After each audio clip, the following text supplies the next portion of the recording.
Have you ever heard whispers of courage echoing through time, stories of faith so strong they could move mountains? The Bible is filled with such heroes, and Daniel is one of its brightest stars.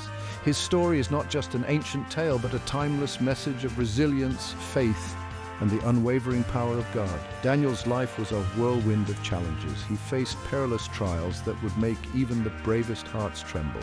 Yet he stood firm, his faith an unyielding shield against the storms. His story is an inspiration, a beacon of hope for anyone who has ever felt lost, afraid, or alone. It reminds us that even in the darkest night, faith can light the way. Join us as we journey through the incredible story of Daniel.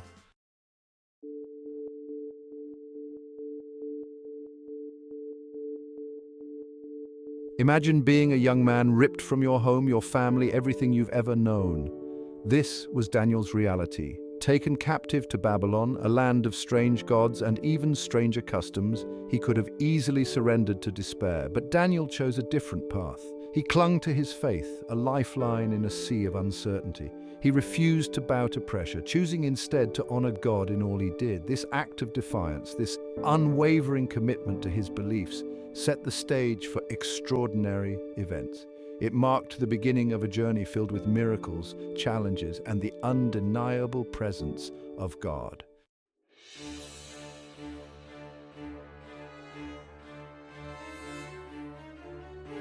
Daniel's faith was not merely a private matter. It was a beacon that shone brightly in the Babylonian court. His wisdom and integrity set him apart, catching the attention of King Nebuchadnezzar himself. But with great visibility came great tests. Daniel's faith would be tried in ways he could never have imagined, pushing him to the very edge of his humanity. Would he crumble under pressure? Or would his faith emerge even stronger, refined like gold in the flames?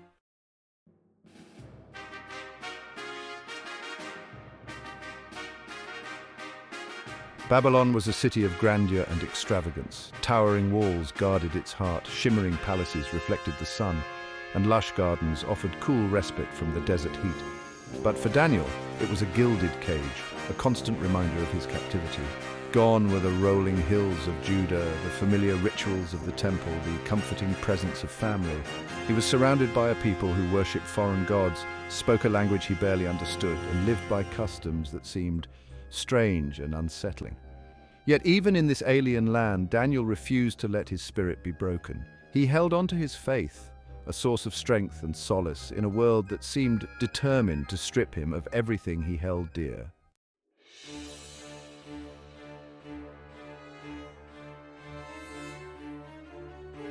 Nebuchadnezzar, the king of Babylon, was a man of immense power and even greater pride.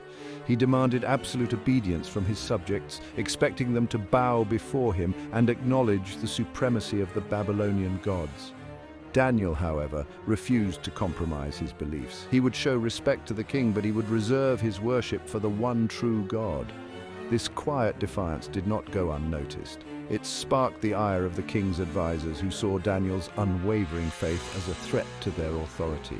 They plotted to discredit him, to expose him as a fraud, to break his spirit and make him bow before the Babylonian idols. Little did they know that they were playing with fire, for Daniel's God was a God of miracles, a God who would not be mocked.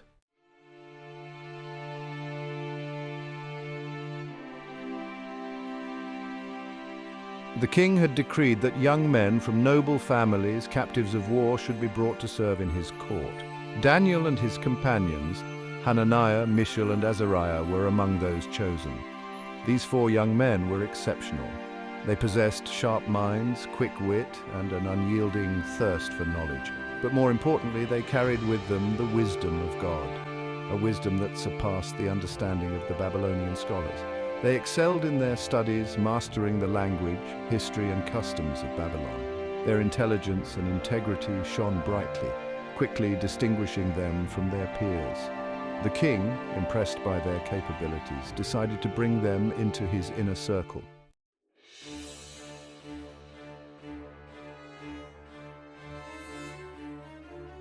One night a dream disturbed the king's sleep. It was a vivid, unsettling dream that left him troubled and afraid. He called upon his advisors, his magicians, his sorcerers, demanding they interpret the dream and reveal its meaning. But the king, in his paranoia, set them an impossible task. He refused to tell them the dream, demanding they reveal it to him first as proof of their abilities. The advisors were baffled. How could they possibly know what the king had dreamt? They pleaded with the king, arguing that such a feat was beyond human capability. Their pleas fell on deaf ears. The king, enraged by their inability to appease him, issued a terrifying decree. If they failed to reveal the dream and its interpretation, they would be put to death.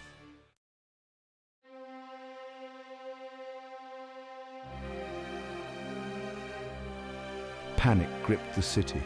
The king's decree was absolute, and no one, not even the most esteemed advisors, dared to disobey. The streets buzzed with fear as people whispered about the king's dream and the impending doom that awaited those who failed to decipher it. Among those facing execution were Daniel and his companions. Although they had not been present during the king's outburst, the decree extended to all who served in the court. Their lives hung precariously in the balance, dependent on a dream they knew nothing about. But even in the face of imminent danger, Daniel remained calm. He knew that the God he served was a God of the impossible, a God who could move mountains and part seas. His faith, unshaken by the unfolding chaos, would lead him to seek a solution from the one who held all wisdom.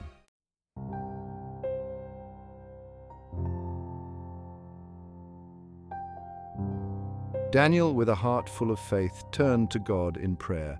He gathered his companions, Hananiah, Mishael, and Azariah, and together they poured out their hearts to the Lord. They acknowledged their helplessness, their inability to decipher a dream they had not witnessed. They pleaded for God's mercy, for his divine intervention. They knew that only he could reveal the secrets hidden within the king's mind. Only he could save them from the impending doom. Their prayer was not a desperate plea for survival, but an act of unwavering faith, a testament to their belief in a God who heard even the faintest whispers of his children. As they prayed, a profound peace descended upon them. The weight of the situation, the fear that had gripped the city, seemed to melt away, replaced by an assurance that their God was in control. They knew, deep in their hearts, that he would answer their prayer.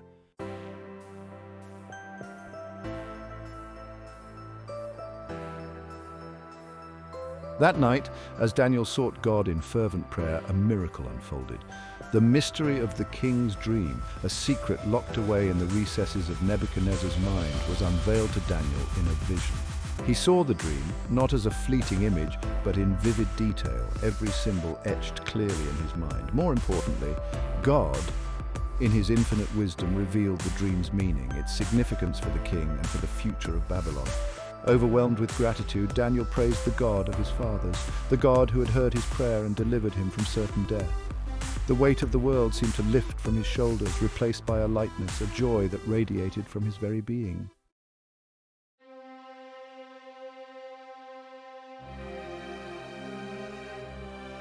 Word spread quickly through the palace that Daniel, the young captive from Judah, claimed to have the answer to the king's impossible riddle. The king's advisors, skeptical yet desperate, wasted no time in bringing Daniel before Nebuchadnezzar. As Daniel stood before the mighty king, his heart filled with both humility and confidence. He didn't boast of his wisdom or claim any special abilities. Instead, he pointed to the source of his knowledge, the one true God, the God of heaven and earth. "There is a God in heaven who reveals secrets," Daniel proclaimed, his voice echoing through the grand hall. "He has shown King Nebuchadnezzar what will happen in days to come."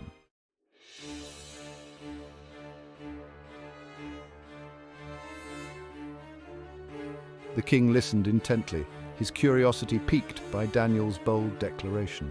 No one had dared to speak to him in such a manner, to claim knowledge from a God he did not know, yet there was something in Daniel's demeanor, a quiet confidence that commanded respect. Daniel, with clarity and precision, recounted the king's dream. He described a magnificent statue, its head of gold, its chest and arms of silver, its belly and thighs of bronze, its legs of iron, and its feet partly of iron and partly of clay. Then Daniel described a rock not cut by human hands, striking the statue's feet, shattering them to pieces. The statue crumbled, becoming like chaff on a threshing floor, blown away by the wind, leaving no trace behind.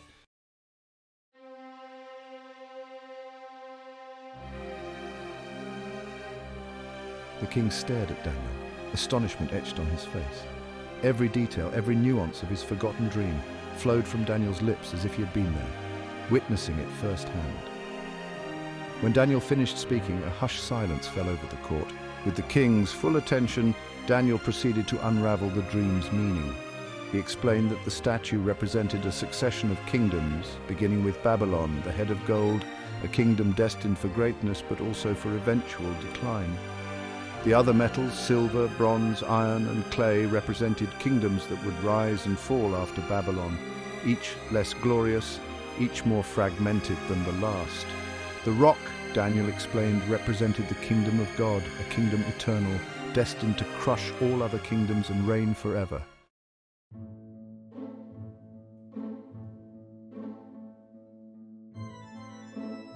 Section 5. A Kingdom Divided.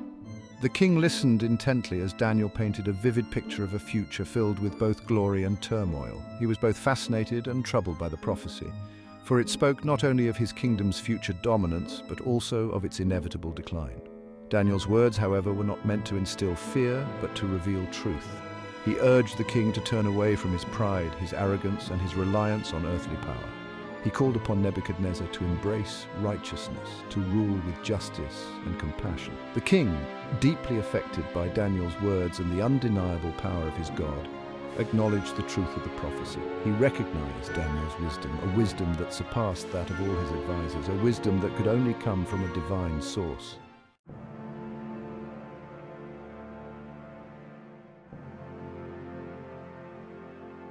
To Section 6, Honoring the Most High. In a stunning display of humility, Nebuchadnezzar, the most powerful ruler in the known world, bowed before Daniel, acknowledging the supremacy of the God he served. He issued a decree commanding that all his subjects throughout his vast kingdom were to honor and revere the God of Daniel. Daniel, once a captive in a foreign land, found himself elevated to a position of great influence and authority. He was appointed ruler over the entire province of Babylon, a testament to his wisdom, his integrity, and his unwavering faith. His three companions, Hananiah, Mishael, and Azariah, were also given high positions in the Babylonian government. Their faith, tested by fire, had emerged stronger, their loyalty to God rewarded with honor and recognition.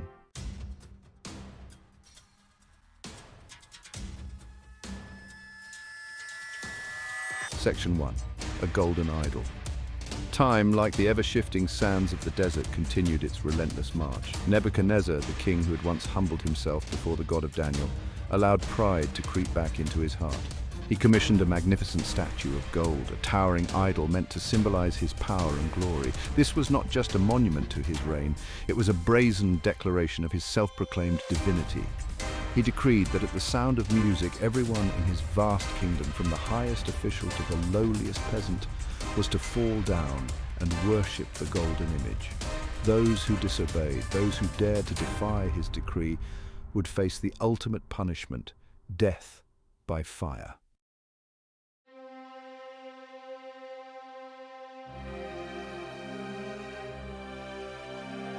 Section 2. A Line in the Sand. The king's command sent shockwaves throughout the land. Fear gripped the hearts of many as they grappled with the impossible choice: obey the king and betray their conscience, or defy the king and face his wrath. For most, the decision was agonizing but clear. Who were they to challenge the might of Nebuchadnezzar? However, there were a few, those who had witnessed firsthand the power of the one true God, who refused to bow. Among them were Daniel's three companions, Hananiah, Mishael, and Azariah. They had risen to positions of prominence in the Babylonian court, yet their loyalty to God trumped any earthly allegiance. They would not, could not, betray their faith, even if it meant facing the fiery furnace.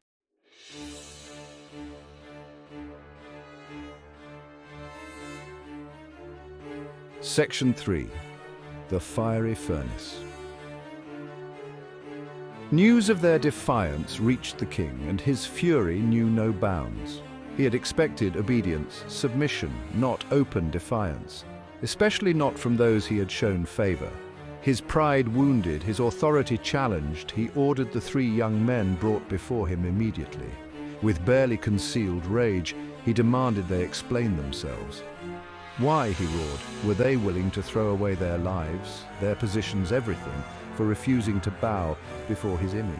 Their answer was simple, yet profound in its defiance. Our God whom we serve is able to deliver us from the burning fiery furnace, and he will deliver us from your hand, O King Nebuchadnezzar. Enraged by their unwavering faith and their refusal to recant, ordered the furnace heated 7 times hotter than usual. These men, he vowed, would learn the cost of defying him.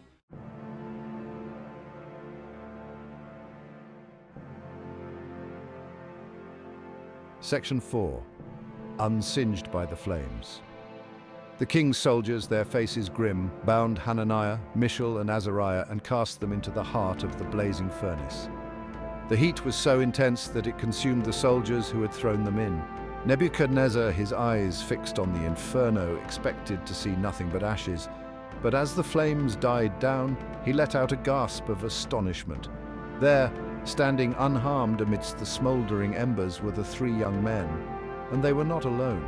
Standing with them, a 4th figure, radiant and powerful, his presence filling the furnace with an unearthly glow. Fear and awe washed over Nebuchadnezzar. This was no mere mortal protecting them, this was the presence of the divine.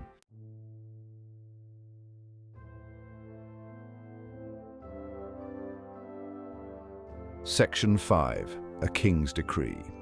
Nebuchadnezzar, shaken to his core, called out to the 3 young men, his voice trembling with a mixture of fear and reverence. To his amazement, they emerged from the furnace, their clothes untouched by fire, their bodies unharmed, not even the smell of smoke clinging to them. The king, humbled and awed by this undeniable display of divine power, issued a decree even more astonishing than the first. He proclaimed that from that day forward, no one in his kingdom could speak a word against the God of Shadrach, Meshach, and Abednego. To do so would be to invite the full force of his wrath upon them. The God who had delivered them from the fiery furnace was not a God to be trifled with. He was the one true God, worthy of all honor and reverence.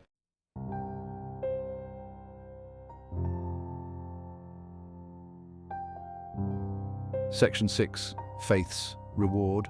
The story of Hananiah, Mishael, and Azariah's courage and miraculous deliverance spread like wildfire throughout the kingdom. Their tale was recounted in every corner, from the bustling marketplaces to the quiet homes of the faithful. It served as a powerful testament to the faithfulness of God and the unwavering faith of those who dared to believe in him, even in the face of death. Their refusal to bow to the golden image, their willingness to face the fiery furnace rather than betray their conscience, was a bold declaration of their trust in God's power and sovereignty. This act of bravery became a shining example of integrity and courage for generations to come. People from all walks of life looked up to them as paragons of virtue and faith. Their story reminded people that true faith is not passive acceptance, but active resistance against anything that seeks to diminish or deny the sovereignty of God. It was a call to stand firm in one's beliefs, no matter the consequences. The fiery furnace, meant to be their demise, became a symbol of God's protection, a beacon of hope for all who faced persecution. It was a testament to his power to deliver his people from any trial, no matter how daunting. The miraculous deliverance of Hananiah, Mishael, and Azariah was a clear sign that faith in God was never misplaced. And Hananiah, Mishael, and Azariah, once unknown captives in a foreign land, became heroes of faith, celebrated and honored by all. Their names were forever etched in the annals of history as those who dared to stand for God, no matter the cost. Their legacy continued to inspire countless others to hold fast to their faith, regardless of the trials they faced.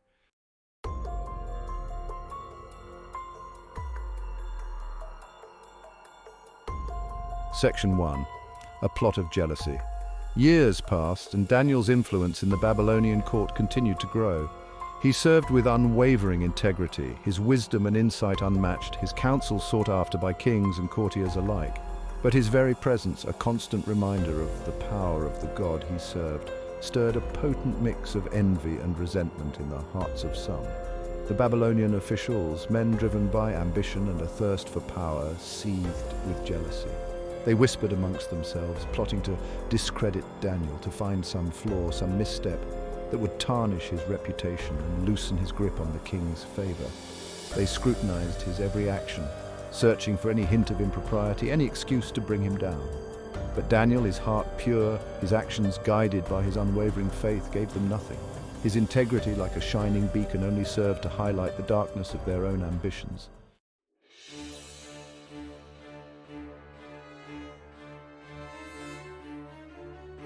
Frustrated by their inability to find any fault in Daniel's conduct, his enemies resorted to a desperate and wicked plan. They knew of Daniel's unwavering devotion to his God, his commitment to prayer, a practice he refused to abandon, even at the risk of incurring the king's displeasure. Exploiting the king's vanity and their own cunning, they devised a law, a seemingly innocuous decree that forbade anyone from praying to any god or man other than the king himself for 30 days. The penalty for disobedience, death by lions in the royal den. They presented this decree to Darius, the new king of Babylon, a man known for his fairness, but also his susceptibility to flattery. They praised his wisdom, his power, his divine right to rule, subtly suggesting that any deviation from this decree would be a direct challenge to his authority.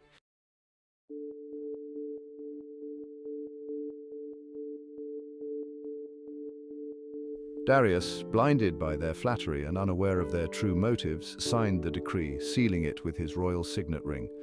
The trap was set, and Daniel, a man of unwavering faith, walked straight into it. When Daniel heard of the decree, he did not hesitate, nor did he try to hide his devotion.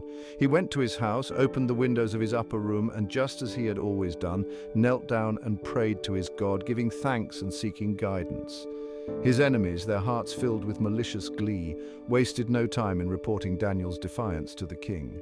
Darius, realizing he had been tricked, was heartbroken. He valued Daniel's counsel, his loyalty, his friendship, but the law, once enacted, could not be revoked, not even by the king himself.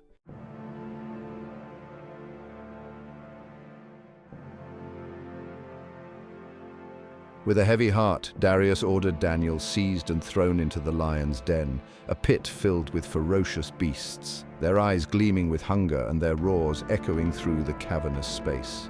Their roars echoed through the night. As the stone was rolled in place, sealing the entrance, Darius clung to a sliver of hope, a desperate hope that seemed almost impossible. A faint whisper in his heart that the God Daniel served, the God who had shown his power before, the God who had saved Shadrach, Meshach, and Abednego from the fiery furnace, would intervene once more. That night, sleep eluded Darius. He tossed and turned, his mind racing with thoughts of Daniel's fate. His conscience racked with guilt, his heart heavy with dread. He had condemned an innocent man, a loyal advisor, a true friend, to a horrific death, all because of the machinations of jealous men. The weight of his decision pressed down on him like a physical burden. He had been manipulated, and now an innocent life hung in the balance. As dawn approached, the first light of day breaking through the darkness, Darius rushed back to the lion's den, his heart pounding in his chest. His mind was filled with fear and hope, a tumultuous mix of emotions. He called out to Daniel, his voice choked with emotion. "Oh, Daniel, servant of the living God, has your God, whom you serve continually, been able to deliver you from the lions?" His words hung in the air, a desperate plea for a miracle. He peered into the darkness, waiting, hoping for a sign, any sign that Daniel had survived the night.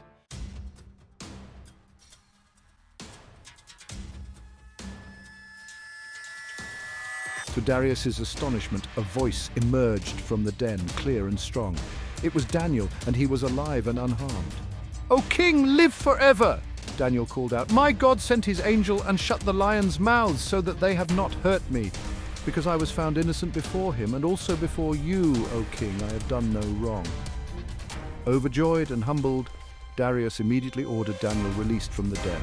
As Daniel emerged, his clothes untorn, his body unscathed, not a single mark on it. The evidence of God's protection was undeniable.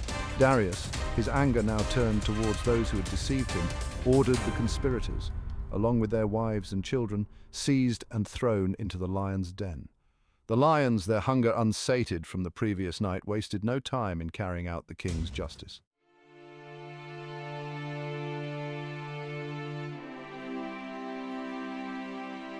The news of Daniel's miraculous deliverance spread like wildfire throughout the kingdom, reaching even the farthest corners of Darius's vast empire. The story of his survival in the lion's den was on everyone's lips. a tale of wonder and divine intervention that captivated the hearts and minds of all who heard it. The people marveled at the power of Daniel's God, a God who could shut the mouths of lions, a feat that seemed impossible to human understanding. They spoke in hushed tones, their voices filled with awe and reverence, as they recounted the miraculous event. This was a God who protected his faithful servants from harm, a divine protector who watched over those who remained steadfast in their faith. The people prayed for protection, their hearts filled with newfound hope and gratitude. Darius, deeply moved by this display of divine power, issued a decree even more far-reaching than the previous one.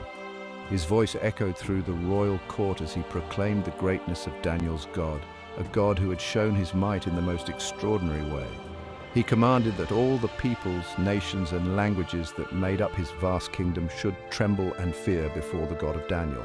This decree was a call to unity, a call to recognize the power of a God who transcended all boundaries and divisions. He is the living God, Darius declared, and steadfast forever.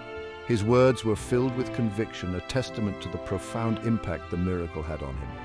His kingdom is the one which shall not be destroyed, Darius continued, his voice carrying the weight of a newfound belief, and his dominion shall endure to the end. The people listened, their hearts stirred by the king's passionate declaration. The lion's den, meant to be Daniel's tomb, became a testament to the power of faith, a symbol of God's faithfulness to those who dared to believe. It was a place of death transformed into a monument of divine intervention, a symbol of God's faithfulness to those who dared to believe. The people prayed with renewed fervor, their faith strengthened by the miraculous event, and Daniel, a man of unwavering integrity and unshakable faith, continued to serve in the Babylonian court. His presence a constant reminder of the power of faith and the protection of his God. His wisdom and counsel guiding kings and shaping destinies, his influence extending far beyond the walls of the court. A shining example of the heights to which God can raise those who remain true to him, even in the face of adversity. Daniel's story became a beacon of hope, a testament to the enduring power of faith and the boundless possibilities that come with unwavering belief.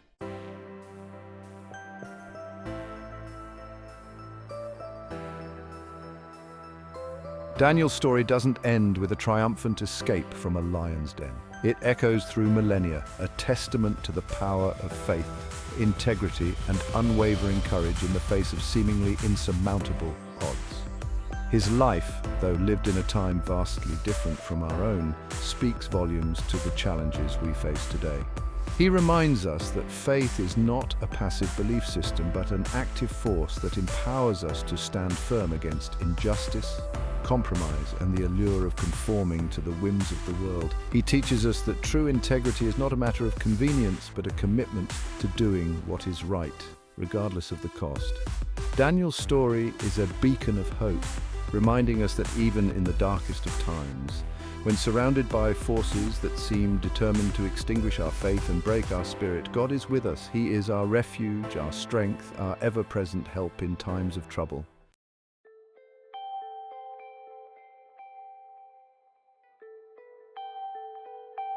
Though centuries have passed since Daniel walked the earth, his story continues to resonate with people from all walks of life. Why?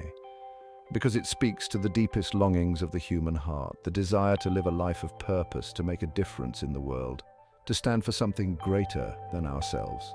In a world often consumed with self-promotion, ambition, and the pursuit of material wealth, Daniel's example shines brightly, reminding us that true fulfillment comes from aligning our lives with God's purpose, from seeking His will above our own. He challenges us to ask ourselves, what are we willing to stand for? What compromises are we tempted to make in the face of pressure, fear, or the allure of worldly success? And most importantly, are we willing to pay the price for remaining true to our convictions, even when it costs us everything?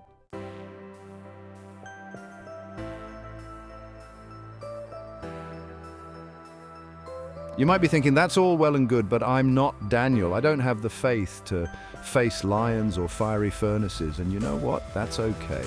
Because here's the thing about faith. It's not about our strength, but about God's. Daniel's story isn't a superhero tale.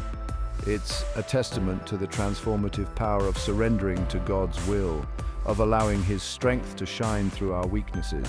The same God who shut the mouths of lions and protected Daniel's friends from the flames is the same God who walks with us through every trial, every heartache, every seemingly impossible situation. He doesn't promise us a life free of challenges, but He does promise to be with us every step of the way.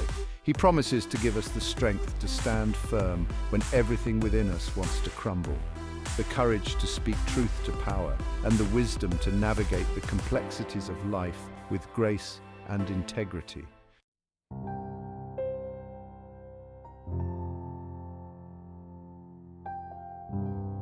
We all face our own lion's dens, our own fiery furnaces. They might not be as dramatic as those faced by Daniel, but they are no less real, no less daunting. It could be a moral dilemma at work, a crisis of faith, a relationship in turmoil, or a struggle with illness or loss. Whatever your lion's den looks like, remember Daniel, remember his unwavering faith, his commitment to integrity, his refusal to bow to pressure. Remember that you are not alone. The God who stood with Daniel stands with you. He is calling you to a life of faith, a life of purpose, a life that makes a difference in the world. Will you answer His call? Will you dare to be a Daniel in your generation? The choice is yours. The lions are waiting, but so is your God, and He is mighty to save.